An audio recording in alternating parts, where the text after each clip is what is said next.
Hello everyone, welcome to the channel tutor box. और आज की इस क्लास में मैं आप लोगों से डिस्कस करने वाला हूं टाइम मैनेजमेंट इन एग्ज़ाम।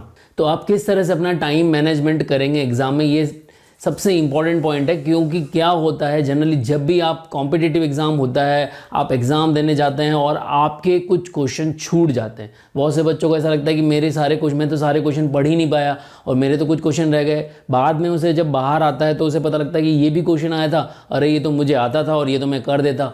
तो यहाँ पर जो बच्चे अपना टाइम मैनेज नहीं कर पाते, उनके क्वेश्चन छूट जाते हैं, वो पूरा नहीं कर पाते, तो उनको टाइम मैनेजमेंट किस तरह से करना चाहिए उन्हीं के मैं यहाँ पर टिप्स दे रहा हूँ। तो पहला तो जो है, जब आपको पेपर मिलता है तो उस टाइम आपको पहले इंस्ट्रक्शन तो पहले से ही पता होंगे कि कितने क्वेश्चन आएंगे और कितने टाइम में करने होंगे। सपोज़ करिए आपका 2 घंटे का पेपर है और आपके 180 क्वेश्चन आ रहे हैं, तो आपको 120 मिनट्स में 180 क्वेश्चन करने हैं। तो पर क्वेश्चन जो आपको टाइम मिलेगा वो आपको पता होना चाहिए कि आपको कितने सेकंड एक क्वेश्चन पे मिल रहे हैं।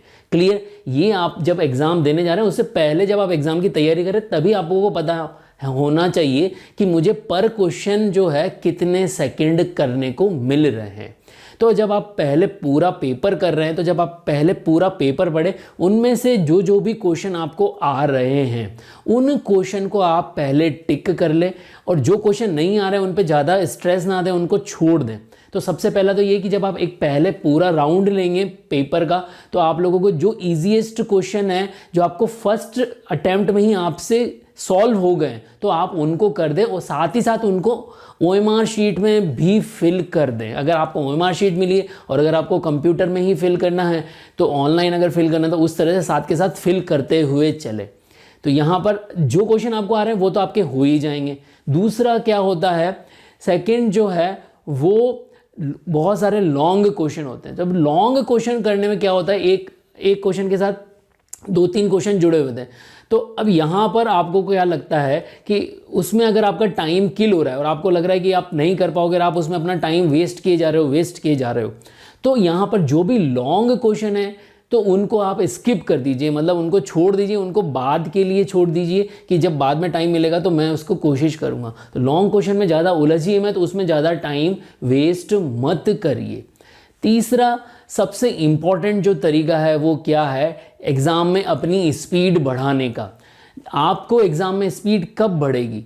ऐसा नहीं कि आपने तैयारी पूरे साल भर की नहीं और आपकी एग्ज़ाम में स्पीड बढ़ जाएगी, तो ऐसा कभी भी नहीं होगा। एग्ज़ाम में स्पीड बढ़ाने के लिए आपको क्या करना पड़ेगा, आपको शुरू से, जब आप एग्ज़ाम की प्रिपरेशन करना स्टार्ट किया है, कॉम्पिटिटिव एग्ज़ाम की प्रिपरेशन करना आपने स्टार्ट किया है, तब से आप MCQ जो है, मल्टीपल चॉइस क्वेश्चन, उनकी प्रैक्टिस करें। आजकल बहुत सारी टेस्ट सीरीज़ भी चलती हैं, तो आप कोई सी भी जो इंस्टीट्यूशन है उसकी टेस्ट सीरीज़ भी ज्वाइन कर सकते हैं, या फिर बुक के पीछे जो MCQ आ रहे हैं उनकी जो है आप प्रैक्टिस करें। तो MCQ में जितनी आप प्रैक्टिस करेंगे उतना आपको बेनिफिट मिलेगा। बट क्या होता है, टेस्ट सीरीज़ में आपके पास स्पेसिफिक टाइम होता है। अगर आप किसी की टेस्ट सीरीज़ दे रहे हैं, इंस्टीट्यूशन की ऑनलाइन भी दे रहे हैं, तो आपके पास एक टाइम लिमिट होती है कि 2 आवर्स में मुझे इतना जो पेपर है वो पूरा करना है। क्योंकि उसमें जिस भी एग्ज़ाम की आप प्रिपरेशन कर रहे हो उसके अकॉर्डिंग ही वो टेस्ट सीरीज होगी, तो पैटर्न बिल्कुल वही होगा। तो शुरू से लेकर एंड तक जितना टेस्ट सीरीज़ में आप एग्ज़ाम की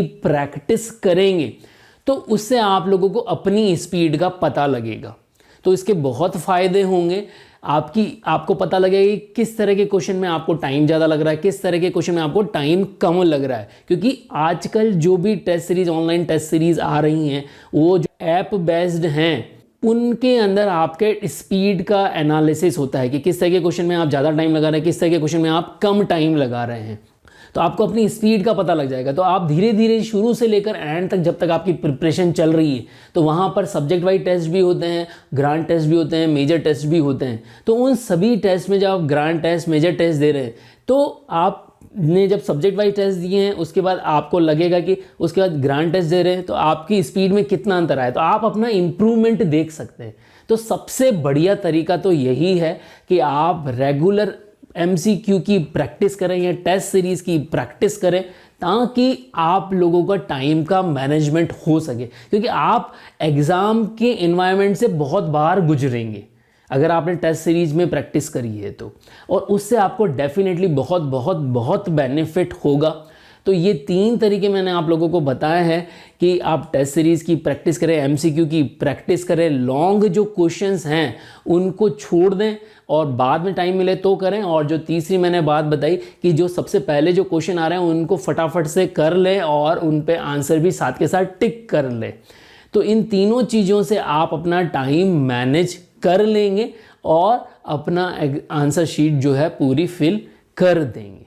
तो आई होप जो भी तरीका मैंने आप लोगों को बताया है टाइम मैनेज करने का ड्यूरिंग द एग्ज़ाम वो आप लोगों को पसंद आया होगा। अगर आपको कोई और भी तरीका पता है तो वो कमेंट बॉक्स में लिखें, और अगर आपको कोई क्वेरी है तो भी कमेंट बॉक्स में लिखें। और आपको ये वीडियो कैसा लगा, एग्ज़ाम टाइम मैनेजमेंट की ट्रिक्स कैसी लगी, वो ज़रूर आप कमेंट बॉक्स में लिखें।